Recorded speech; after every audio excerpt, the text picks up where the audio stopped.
Okay, so just start off. Do you want to tell me a bit about yourself? Well, I am a fifth year here at Trinity. Mm-hmm. I am a double major in psychology and art and design. Um, so creative is there. Mm-hmm. Yeah, I grew up. My parents are both music teachers. So it's kind of warped as a child into the creative world. I can't seem to let it go. But yeah, I don't know what you want to know about me. Oh, no, that was great. Yeah, sounds like it's been, you know, you've kind of been around creativity your whole life. Yeah. Yeah. No, my sister and I joke that our first language is actually music because we were put into like fourth classes when we were like 3. Mm-hmm. So yeah. So what is your age? I am 22. 22. I won't be writing anything down. That's okay. Don't worry about it. What gender do you identify as? I identify as female. Oh, all right. Where do you live and where did you grow up? I actually have lived in the same house my whole life. I live in Langley. I was born in Abbotsford, but I've never lived out there. Mm-hmm. But yeah, downtown Langley. Nice. Super local, fresh local food. And what is the highest level of education? Or I am just in my last year of my undergrad. Mm-hmm. So yeah. Of the double major, yeah. Double major, Mm-hmm. yeah. Nice. But both, it's not a double degree because they're both in the arts. Oh, okay. Yeah. So what does being creative mean to you? Being creative to me is like speaking a different language. It's kind of, I don't know, like I said, since I had started so young, it's kind of just how I interact with the world. I think a lot in metaphors, and for me, like in my art, it's a way to say the things that I don't have words for. So it goes beyond the language that I have from my actual language and lets me say things that I either can't or I'm too afraid to say. Oh, wow. Yeah.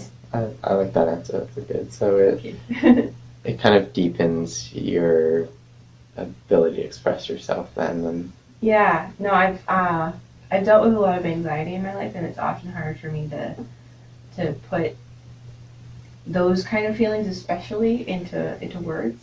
And having a creative outlet lets me say things that I can't let myself say, or I am unable to like the feeling of falling into a pit of anxiety is a very particular feeling, and it's easier for me to say it visually than with words. So it's kind of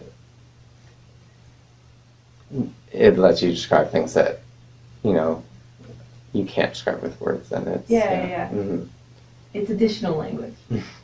I like that. So what elements of creativity matter to you? Definitely the expression aspects, for sure. Kind of the freedom that it gives as well. At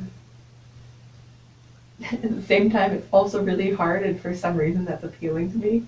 Like the struggle to get these things out onto paper or canvas. You enjoy the challenge of it. Yeah, the challenge, for sure. Mm-hmm. Yeah.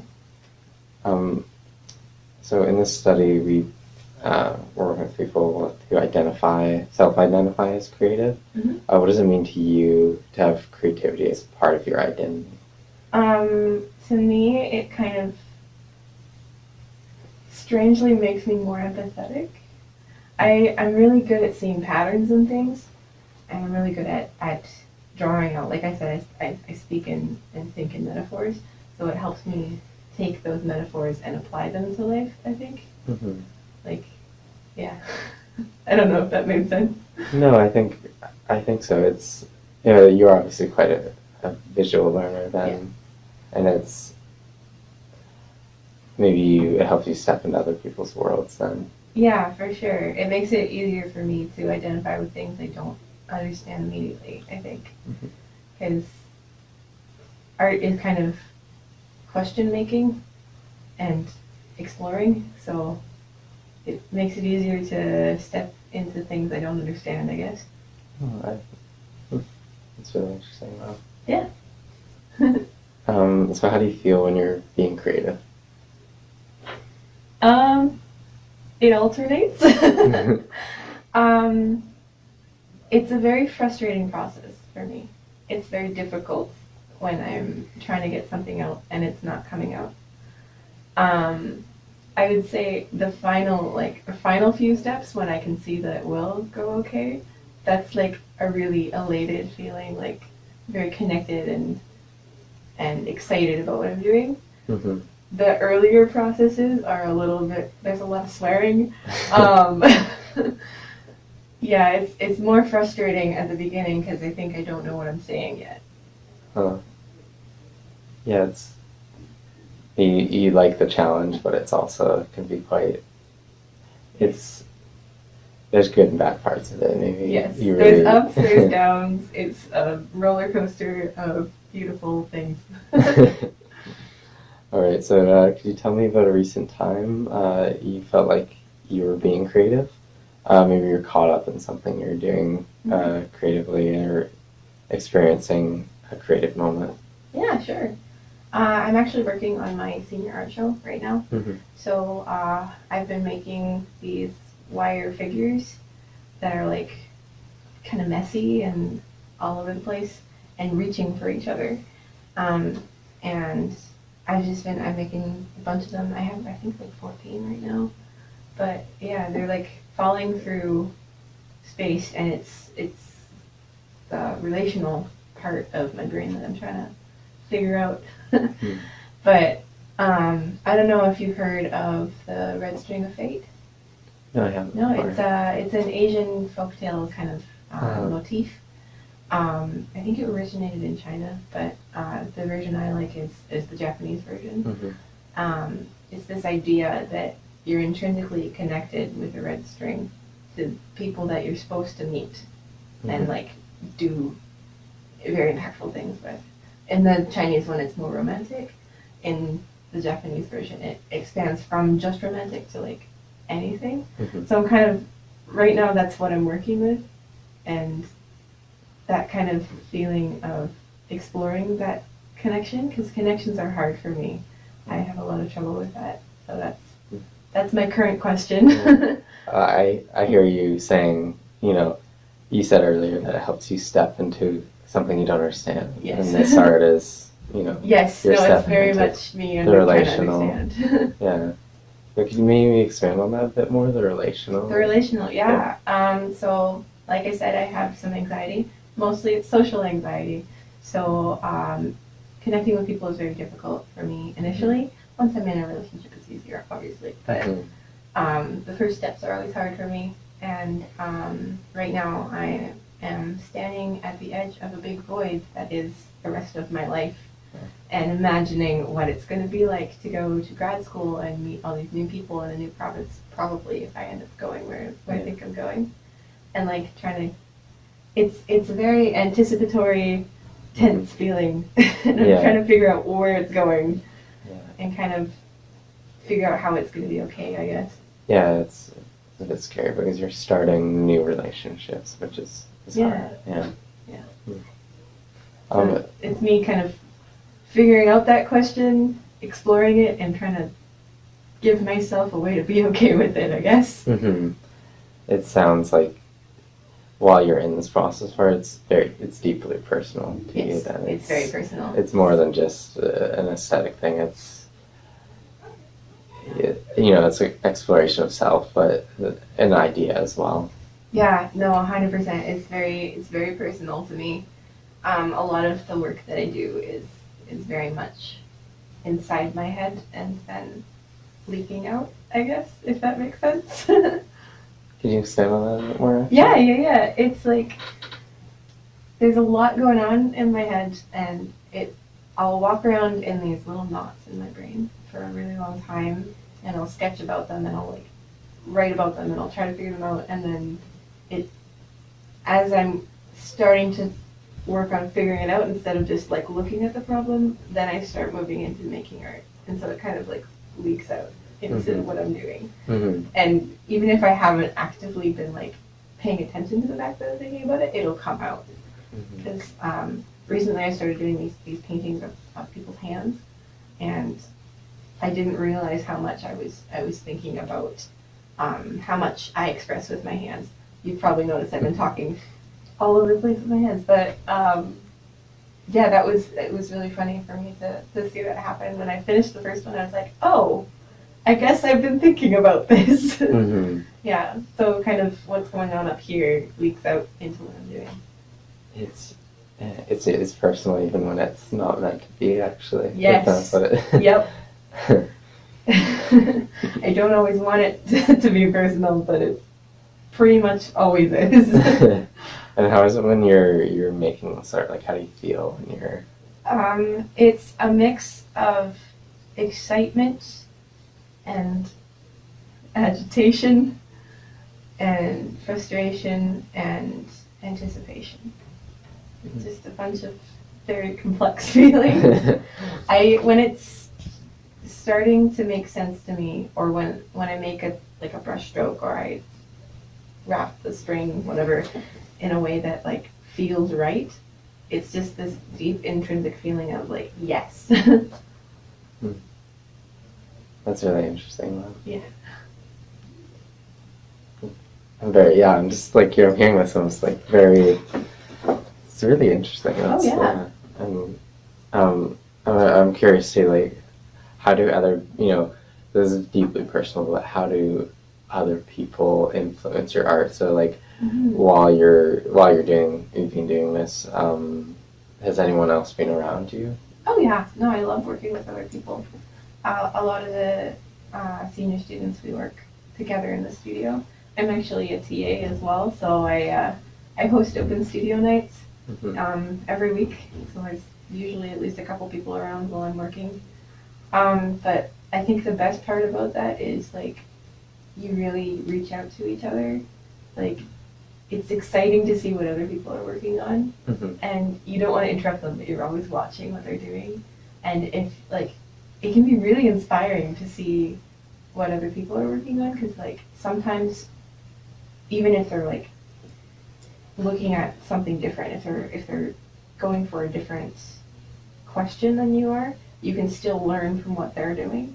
It's really interesting, and it's so cool too because everybody kind of like participates. So if you're getting stuck, somebody will come in and be like, hey, like how's this going for you? Like what's happening? What are you doing here? I want to understand. So through that process of, you said that it's very frustrating at the start. Maybe other people help you through that. Yes. And maybe they have through this project. Oh, 100% they have. Very much so. It's a big old community down there in the art room. That's I like that. So obviously for you, it's a good way to connect with people. Yeah. And build those relationships. Yeah. It's also like something I've heard from a lot of artists, and something that I also like have experienced myself is when you're working by yourself, it's a lot scarier. Like a lot of people when they graduate are left in this void of like you don't have anybody who can give you that critique that you're looking for, or like help you get unstuck, or just be like, yeah, that work is really cool, like I like what you're doing. You're on your own, you're very isolated, and it's very different art making process when you're by yourself. So it's a bit more difficult than by yourself. It's in some ways more difficult, and in some ways just different. Like sometimes it's not more difficult, sometimes it's easier to work alone, but it's just a very different vibe. Yeah. Yeah. And do you I'm assuming you really enjoy that, being around people, but maybe you need both. You need the alone. Yeah. If I'm working on something that scares me, I prefer to do it by myself. I get that. Yeah. So we talked about some of the feelings you've been experiencing making this piece of art. Yeah. What's the thought process that goes into it? That's a very good question. What are some of the thoughts that come up when when I'm working on it? Yeah. Yeah. It could be either. A lot of it, like it's not emotion. Sometimes it's a feeling of tension. Like in my gut is this like all of these figures are like falling and reaching out to each other. So it's like a very tense project for me because as I make things, I tend to like animators do this where they'll make the face into the mirror as they're animating just to see how it works. And I think I do that when I'm making these figures where it's like I feel the falling and the reaching and the yeah. you're thinking to yourself how, you know, I guess you're like, how could I step into the characters that I'm Kind of, representing? but it's also like, how are these characters me? it's a Mhm. it's feeding both ways.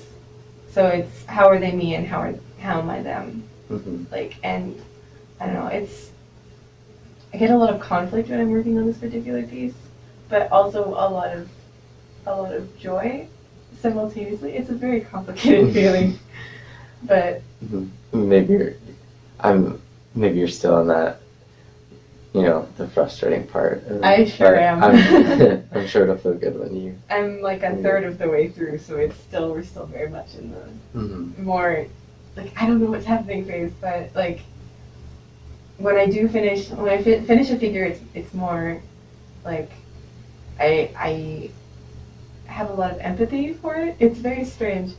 It's like that feeling when you're like hugging your sister or your brother, and you're like I see you, Mhm. yeah, and they almost see you back, but like not because it's a wire figure. It's you feel empathy for the figures being represented. Yeah. Mhm. So this whole process of being creative, what is it? What does it taught you? Or what does it tell you about creativity? I'm not sure that I understand that question. What have you learned about being creative, or what does this project tell Okay. you about being creative? Cool. Yeah. I'm definitely, it's highlighting for me that I use art as a way to understand things, Mhm. and to approach things I don't get yet.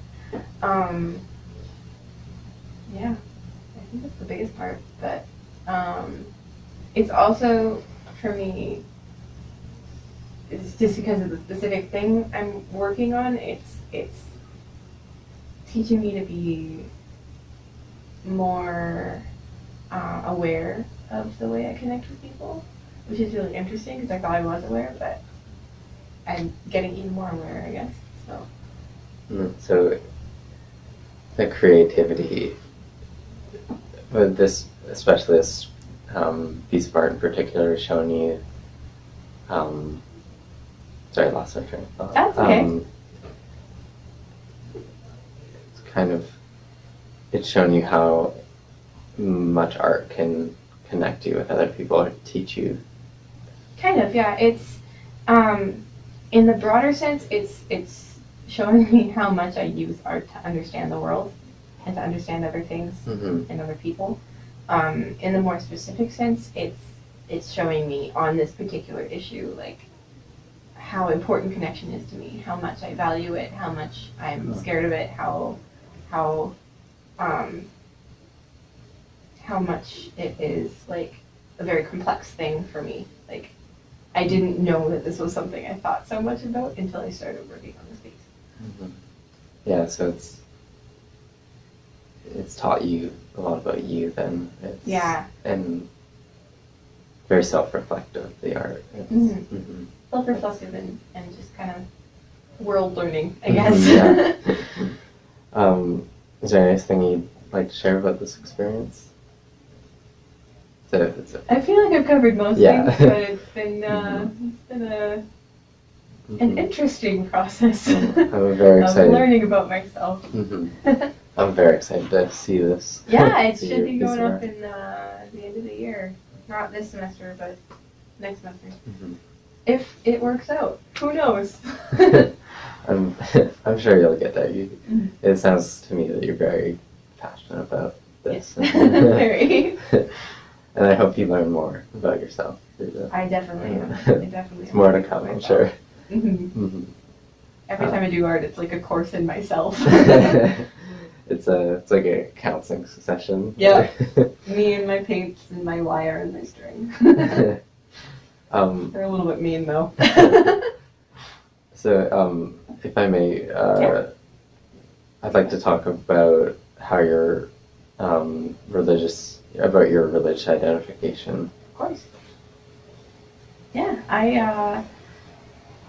am born and raised Christian. Mm-hmm. in the past couple of years, I haven't attended services so much. I work in retail. I get scheduled on Sundays, and since I can't work during the week, I go to work. But I still very much consider myself to be a Christian person. My parents, me and my parents have always gone to Lutheran church. We are a different one than when I was a kid, but it's the same kind of idea, very, very music-based worship. And I jokingly refer to myself as a liberal heathen who is only just a little bit conservative, but mostly just cares about everybody. I don't stick to the big stereotypes of Christianity, so that's cool. Mm-hmm. Do you feel like your religious faith is a big part of your identity? It's a significant part of my identity. I definitely, it's something that weighs a bit on me that I don't go to church. It bothers me, but I think part of my religious identity is that I'm still figuring it out, and B, the parts I have figured out are very confusing to me. I know that I believe that there is a God, and I know that I believe that He is most similar to the Christian God. Mm-hmm. But I don't necessarily agree with a lot of the churches I've been to. Yeah. It's more so the church institution that I struggle with than my actual faith. Mm-hmm. Yeah.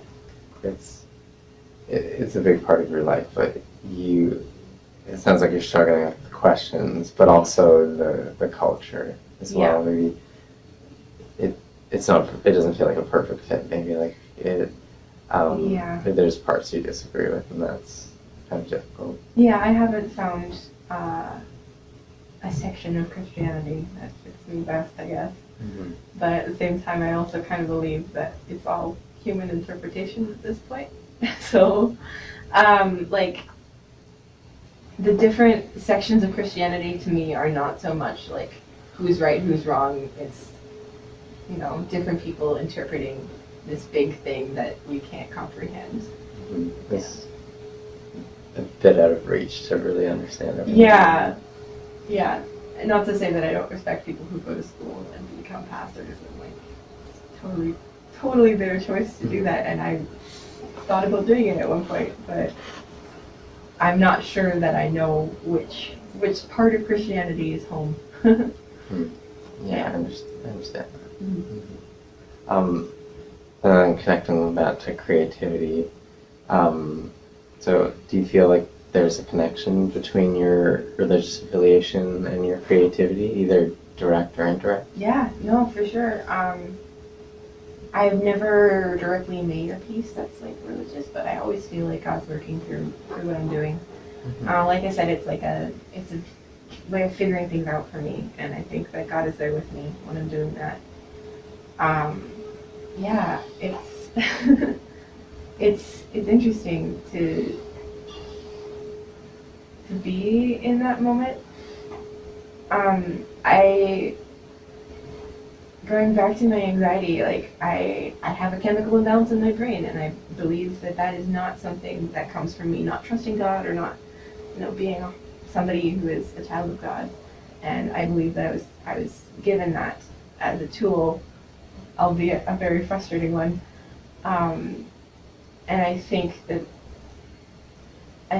God has given me a particular set of skills, including that anxiety and that desire to do art and explore things through this wordless medium, sometimes with words, but it's God is always there when I'm making things. Yeah. I wonder too, you say through art you kind of, it's a way for you to answer big questions. Maybe it's a way for you to explore your religious faith then. Very much. Like I said, I've never made any directly religious pieces, mm-hmm. but a lot of the questions I find myself asking connect to God. Mm-hmm. Even this connection piece I'm working on, what does it mean to be in a world where I can't see God, but I know that He's put people around for me to find. Mm-hmm. The strings. The strings, Yeah. even though that's very much not a Christian motif. It's okay. Yeah. Yeah, so it sounds like you're saying that it's you feel the art is and creativity is part of your identity, and that's something that was given to you by God. It's a way for you to be with God, and Yeah. and you used it to kind of answer the question. Yeah, Those questions. he's given me the drive to explore this other language, and I think that has to be for a reason. Mhm. Yeah. Do you feel like you know what the reason is? Then? Oh man, I do not. I think. Oh man, I can't interpret God's intent, but Okay, I was curious to see your interpretation of that. yeah, but no, I think, I understand. like I said, I think I've been given a set of skills, maybe a unique set of skills, just because I'm an individual and I believe we're all different. But I've been given, the ability to paint really well and the ability to draw really accurately and a really oddly specific interest in yarn, and all of that kind of combines with who I am as a person and who my personality is and the things that I don't control, that I was born with these things, or they've developed through whatever plan God has given me. And like I very much believe that everything that is inside of me is a toolkit. Everything is there for a reason. Mm-hmm. So if I am a child of God, which I do believe that I am, I was given these tools by God to do something. Mm-hmm. And I don't know what that is, but I'm figuring it out, hopefully. Mm-hmm. It's a very big part of your identity, and it's something given to you by God. And maybe that, and that's something to figure out, is why those tools are, there's like a lot of meaning there behind your creativity. If I had answers to why I had these tools, I would not have nearly so many existential crises. But I guess the existential crisis fuels what I'm doing anyway. So it's allowed you to answer a lot of questions and explore a lot of things. Well, not necessarily answer, but ask for sure. Okay. Yeah.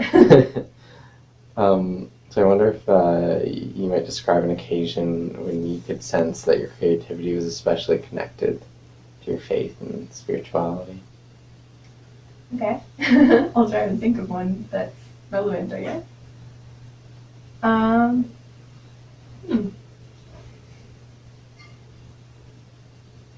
I'm not sure. It's very much just an overarching feeling of presence when I'm working. I can't point to a specific instance that stands out to me, but yeah, it's kind of everywhere and nowhere.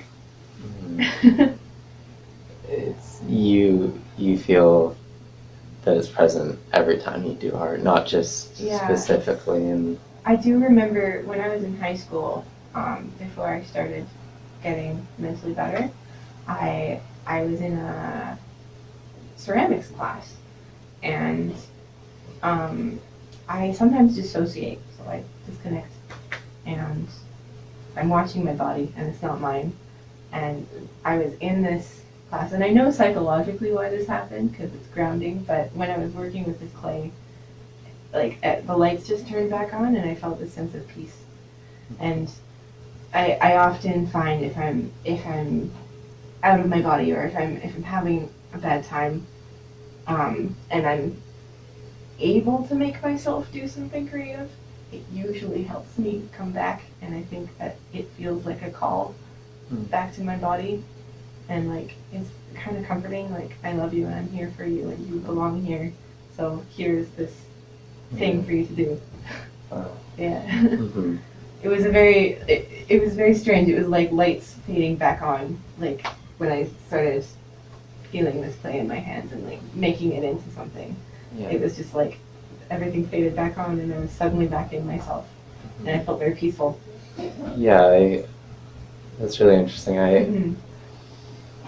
You hear about people having, religious experiences and the kind of moments where they feel very connected and spoken to by God. Mhm. That sounds to me like that's what that felt like for you. It A was little bit, yeah. It's like I said, I can't interpret everything that God gives to us, but the moments where I feel God are very much like that slow turning on of the lights and that feeling of peace.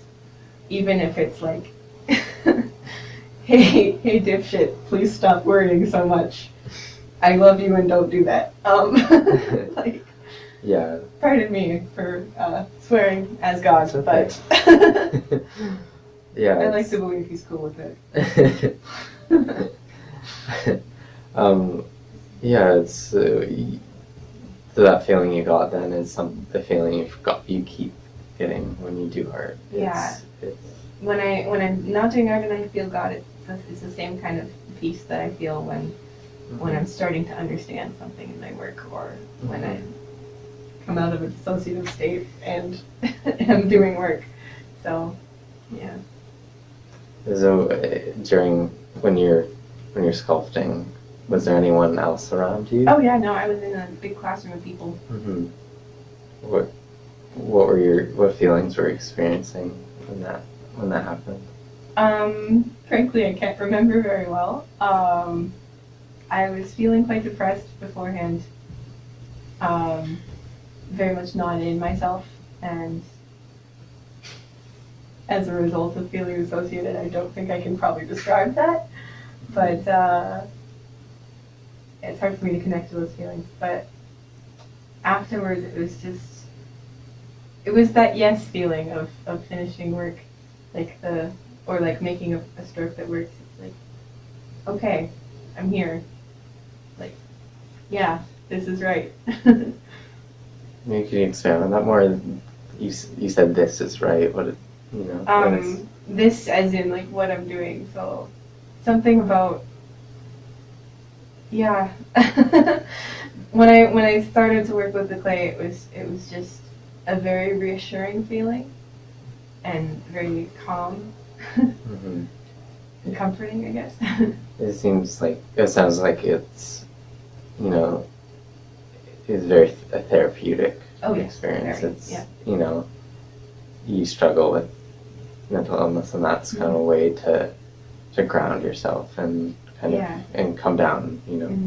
As much as God has given me experiences of anxiety and depression and a lot of fear, He also has given me this other language to help me use that in a way that helps me and helps other people. Because I like to believe, and I have been told by people who have seen my work, that it strikes that strange stomach tension feeling that we all carry without noticing. And yeah, it's a way of talking in a different way that helps me and sometimes helps other people. And it connects you with God too. Yeah, no, because you've given me all of these tools, and of course when I'm using them, I have to think of that, not obligated, but it just sometimes it'll come up. Yeah. So would you say identifying as Christian influences your creativity?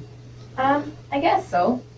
As I said before, I don't make directly religious work. I find that directly religious work is a little bit kitschy. I don't know if you know that word. Kitschy, maybe elaborate? Kitschy is like, you know when you go to Michael's and they have those pre-made works you can buy that are just printed and it's tacky. Paint by color or paint by number. Do you know Thomas Kincaid? No. Do you know? Oh, I hate to say this, but do you know Bob Ross? Yeah, I do. Okay, so Bob Ross, a lot of his paintings are very much the same. Don't get me wrong, I love him. He's like an angel, but it's art that's made for production instead of meaning. More yeah. If you look up kitsch, it makes more sense. Yeah. But That's interesting. It's empty work. It's interesting because it's your your religious faith is important to you, as you said, but representing what makes it. Did you say kitschy is the word? Kitschy, yeah. What would make, so if you made a religious piece, what would make it kitschy? Oh gosh, I don't think I could make a piece because I find a lot of people who make Christian work are like, I drew an anchor because Jesus is my anchor, and you're like, cool, great, that's no, that's boring. There is a way to make religious work that is not kitschy, but it's harder, so less people do it. I personally don't feel well equipped enough with the drive to make that kind of work, so it's not what I make. But I explore the human condition, which I think indirectly approaches faith. Yeah. I have seen very beautiful work that's drawing from like the Trinity or like this is my experience of God, but it's never the like God is my anchor thing. Like, yeah. I think a lot of people make Christian art that is not with God in it. And I think if you put God in your work, it's not easy to understand. Yeah. I wonder if we could dive into that a little bit more. Course. It's very interesting. It's well,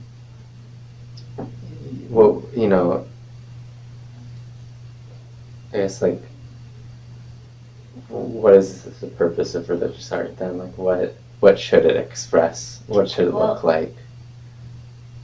It shouldn't be easy because faith isn't easy. It's very complicated and very difficult, and there's a lot of questions. Yeah. And I think that if you're just drawing a dove and calling that art, I mean, it's pretty, but it's... So you feel like a lot of religious art isn't a deep expression? I think a lot of religious art that is used in churches or in like prayer rooms is more for decoration than for understanding, and to me that understanding is very important. Yeah. Quite frequently I think people just feel like they need to make work that is directly God, and they want to just be like, I am a Christian and here's my work, and this is God, I drew God, and you're like, but did you? Because was God there? Was this a contemplation, or were you just trying to make something you thought was pretty, which is okay, you're allowed to do that, but I think if you're not contemplating, if it's not, like I said, if it's not hard, like when we approach God, it often doesn't make sense. Yeah, I'm hearing you say like a lot that, the exploration of your faith is very difficult. There's a lot of questions, and for someone to just, sum it up with an anchor, a dove is a little bit insulting to you. It is a little insulting, and but less so insulting. Like, it doesn't make me mad. It just makes me think that maybe they're not as engaged with their faith as they think they might be.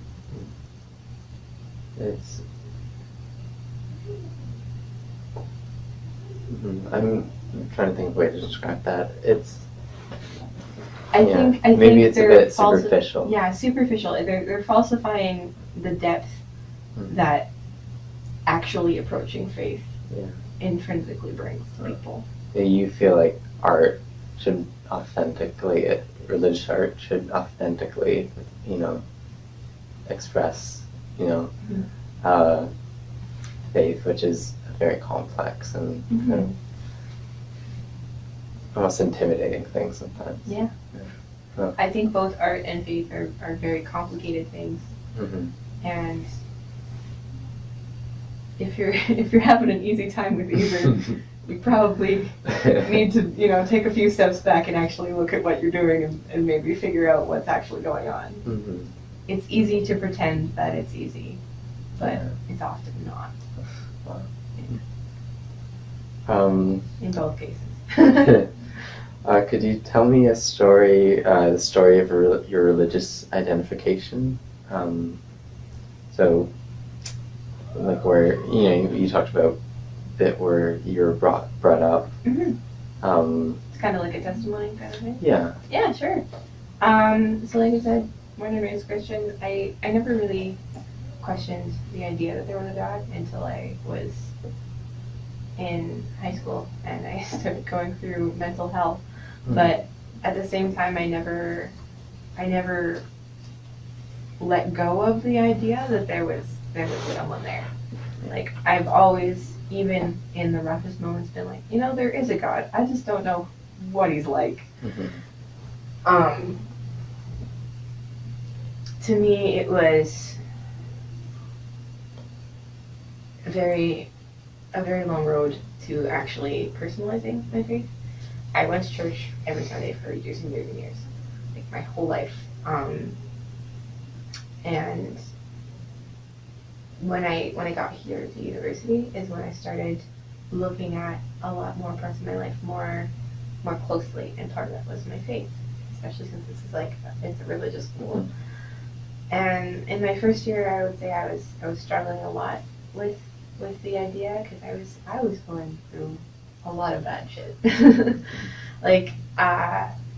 was a new place for me, so meeting people was difficult for me. It's just something that I'm not very comfortable with, and so my first year experience was a lot of turmoil, and same with my second year. But even through that, I was being introduced to all of these people who, even if they weren't very strong in their religious faith, they were okay with me being not okay.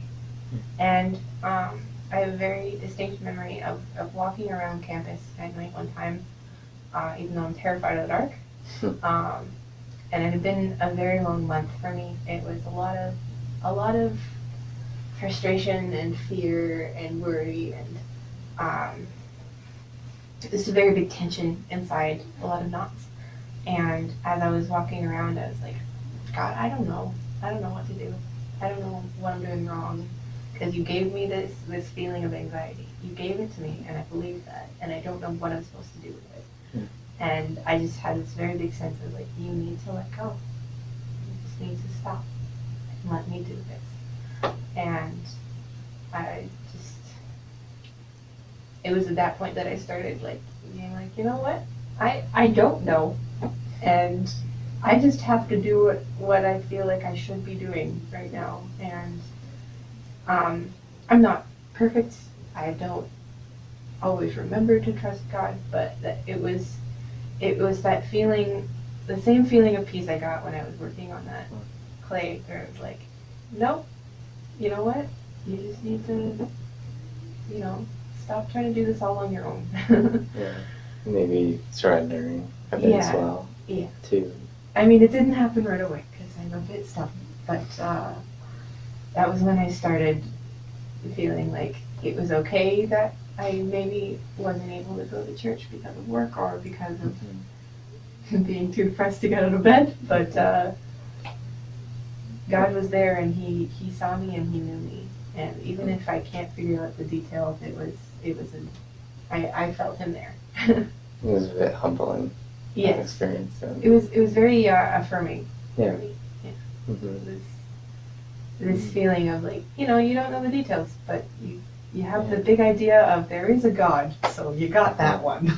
I'm hearing it's for a long time you felt like you were resisting this kind of the hardship you were going through, and just maybe letting go. And I was struggling a lot with the idea of organized religion more than I was struggling with God. Like I said, I never let go of the idea of God, but it was the details. It was okay, which section of the church, which brand of religion, which whatever. Yeah. And it was then that I started feeling you know what, that's okay.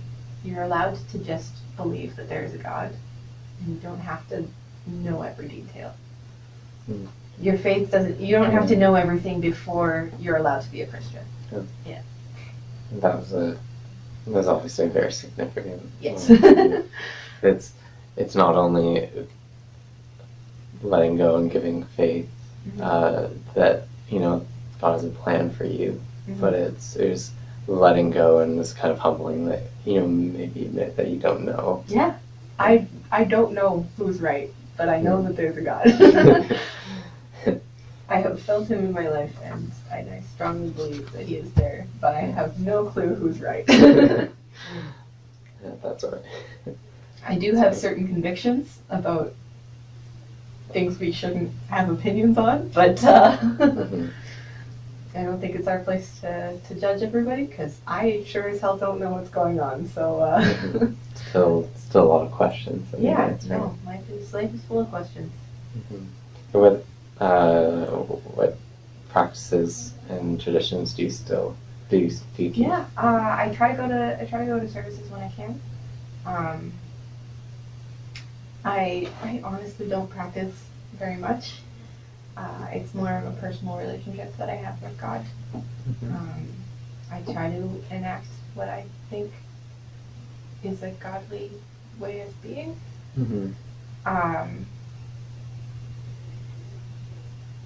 I grew up in an oral tradition of the Bible, so I don't often read my Bible, but I know the Bible. Yeah, so I don't have any tangible practices with like a faith community. It's not as much ritualistic, or it's very personal. Yeah, it's more personal than ritual. Yeah. Like I still do go to church when I can, but it's more important to me the relationship I have with God. And I know that there's the like where 2 or 3 are gathered. Yeah. It is possible to do those things, or to not do those things, I think. But I find my church more in a non-church setting. It's my interactions with people. It's how I love and accept the people who I'm with, or how I pray with the people I'm with. I pray. There's one. Yeah. But it's less of a ritual for me. Just a way of being. Yeah. So what is the most important part to you being Christian? To me, it is hard to pick one. This feeling of purpose that I can't name. Like, even though I don't know why I'm here, I know that there's a reason why I'm here. And that's the most important thing to me. And I think drawing from that, like, it's my job to act in a way that is loving and kind, and that loving kindness and that connection is very much the biggest part for me. It gives you a lot of meaning. It's one of the few places in my life I find meaning. And then also it's that. Actually, could you elaborate on that more? You said the love and kindness. Yeah, I feel very, very strongly that in spite of any human interpretation of the Bible, the biggest message that comes out of it, most consistent message that comes out of it is just, love each other. And, you don't understand people. There's the broken man at the side of the road that nobody's going to touch because he's sick. You can't unpurify yourself, but you have to love. If you don't, you're not understanding what God's about, I guess. Because every instance I see of God and Jesus in any scripture or any setting is always like, in spite of what you've done, I still love you, and I still am going to care for you. Even if I'm mad at you, I'm gonna do this because I know it's what's best for you. And that's very it's very important to me. It's why um, I'm asexual. I have a lot of friends in the LGBT community, and um, in spite of what anybody says about any of that nonsense or the law school here, like it's I see them as God's children who have been given that desire and that way of loving for a reason. And it's not my job or anybody else's job to say that's right or that's wrong. But I just have to love them. I imagine it was like if there was a pyramid, kind of, and that was, and it contained all the things in the Christian faith. At the top of the pyramid, the most important thing overall would be love. I would say it's at the bottom of the pyramid because it has to hold everything up. It's the foundation, though. Yeah. I like that. It's at the top and at the bottom. It's complicated. It's all around. It's a circle. It's just a big circle that says love in the middle. No, I have no clue. So would you say that your religious beliefs have influenced have an influence on your actions, like doing or not doing certain behaviors, or other life choices? Oh yeah. Like I said, I try to act in a way that I think God would approve of. Mm-hmm. And while I do things like drink and whatever, it's still, whenever I'm doing anything, it's very much based in that idea of love. I try to act in an empathetic and caring way that, you know, how I would like God to be there for me. I try to be there for other people. Do you feel like it's, we talked about rituals. Do you feel like it's less about the rules, as in like, you shouldn't do this, you shouldn't do this? It's more about doing things lovingly and... Yeah, very much so. The big rules don't matter that much to me. To me, they're very human. But sometimes things just make sense. Like my friend and her now husband, they got pregnant before they got married. Mm-hmm. And it was a big thing for their families who were really conservative. When she told me she was pregnant, I didn't care. They're going to get married anyways. They loved each other. They loved this baby. They were going to have it. Mm-hmm. And he is the most loving child I have ever met. I think that things don't matter as much as we like to think they do in the specific. It's more the overarching. Yeah. So I try to act in a way that doesn't bring other people down or injure. Yeah. You don't get caught up in the details and the little things, and think about the big picture, which is love. Yeah. Well, like it takes a lot for somebody to deserve being pushed away. Like even I've had a lot of people leave my life unexpectedly, and it's really hurt me, but I can't hate them.